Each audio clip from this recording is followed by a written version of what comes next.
Tak ada. Dulu boleh lah naik harga banyak-banyak macam ni. Sekarang dah takkan dah. Let's assume kau betul.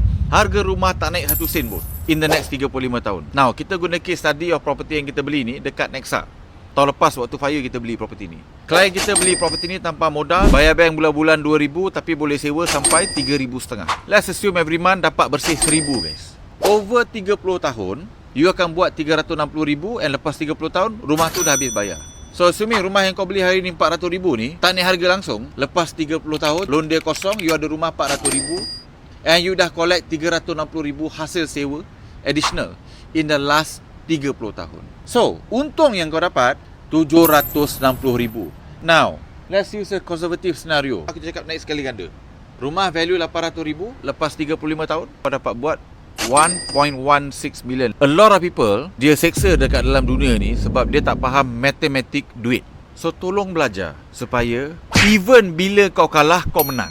Be a loser like us. Join us. Bayar kosong dapat 760,000. Loser gila.